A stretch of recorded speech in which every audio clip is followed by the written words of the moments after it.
विधानसभा निवडणुका जवळ आल्यात। लोकसभेचा जो कौल होता, जे निकाल लागले त्यावर आता विधानसभेचे जे आकडे आहेत किंवा अंदाज आहेत ते बांधले जातात। अशात महाराष्ट्राला काका-पुतण्या हा संघर्ष काही नवा नाहीये, पण 2022 नंतर जे राजकारण झालं, 2023 नंतर राष्ट्रवादीची जी शक्ल झाली, तेव्हा पुन्हा काका आणि पुतण्याचं जे राजकारण होतं त्याच्यात फूट म्हणजे त्याचं एक उदाहरण समोर आलं। अजित पवार आणि शरद पवार वेगवेगळे झाले, राष्ट्रवादी शरदचंद्र पवार गट आणि राष्ट्रवादी असे दोन गट झाले, वेगवेगळी चिन्ह झाली। अशात मग लोकसभेच्या निवडणुका आल्या। लोकसभेच्या निवडणुकीवेळी बारामती हा लोकसभा मतदारसंघ जो पवारांचा बालेकिल्ला मानला जातो, तिथं काय होणार यासाठी सगळेजण उत्सुक होते। पुतनाला हरवण्यासाठी काकांनी मैदान पछाडलं होतं, जंग पछाडली होती। शरद पवारांनी सगळीकडे फिल्डिंग लावली होती आणि अजित पवारांनी मात्र आपल्याच पत्नी सुनेत्रा पवार यांना बारामतीतून आपली बहीण सोय यांच्या विरोधात उमेदवारी दिली। कधी काही ज्या बहिणीचा आपण बारामतीसाठी प्रचार करत होतो लोकसभेसाठी, त्याच बहिणीच्या विरोधात अजित पवारांनी आपल्या पत्नीला निवडून आणण्यासाठी प्रचार केला, पण अखेर बारामतीकरांनी शरद पवारांनाच कौल दिला।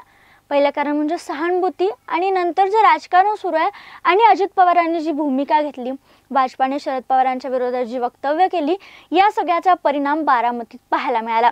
आता बारामती झाल्यानंतर म्हणजे लोकसभा निवडणुका लागल्यानंतर तर विधानसभा निवडणुकीचा कल सगळ्यांना समजला असं सांगितलं जाते।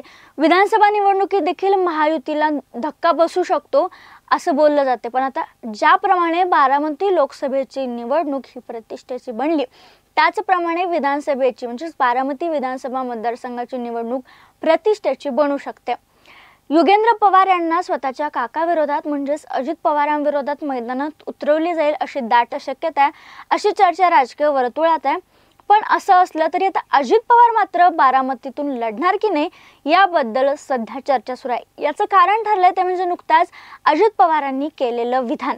अजित पवारांनी नुकताच एक विधान केलंय आणि त्या विधानानुसार जेव्हा त्यांना विचारण्यात आलं की विधानसभा निवडणूक आहे बारामतीची, तेव्हा तुम्ही काय करणार, म्हणजे काय असेल, त्यावेळी या प्रश्नाला उत्तर देत असताना ते म्हणाले की शेवटी लोकशाही आहे, मला तरी ही निवडणूक लढवण्यात रस नाही आहे।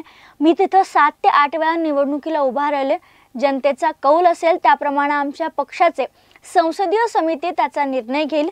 स्थानिक कार्यकर्ते आणि पक्ष संघटना जो निर्णय घेईल तो आम्हाला मान्य असेल, बघू पुढे काय होईल ते। अर्थात जर अजित पवारांनी उमेदवारी नाकारली, पक्षानं तो जो त्यांचा निर्णय तो मान्य केला, तर या ठिकाणी जय पवार यांना उमेदवारी मिळू शकते आणि बारामतीत काका विरुद्ध पुतण्या याऐवजी भाऊ विरुद्ध भाऊ अशी लढाई पाहायला मिळू शकते। आता नेमकं काय होईल हे पाहावं लागणार आहे। दरम्यान ज्याप्रमाणे बारामती लोकसभा मतदारसंघ हा पवारांचा बालेकिल्ला मानला जातो, त्याच बारामती विधानसभा मतदारसंघात जनता कोणाला कौल देईल, तुम्हाला काय वाटतं? अजित पवार यंदाची विधानसभा निवडणूक लढवणार नाहीत का?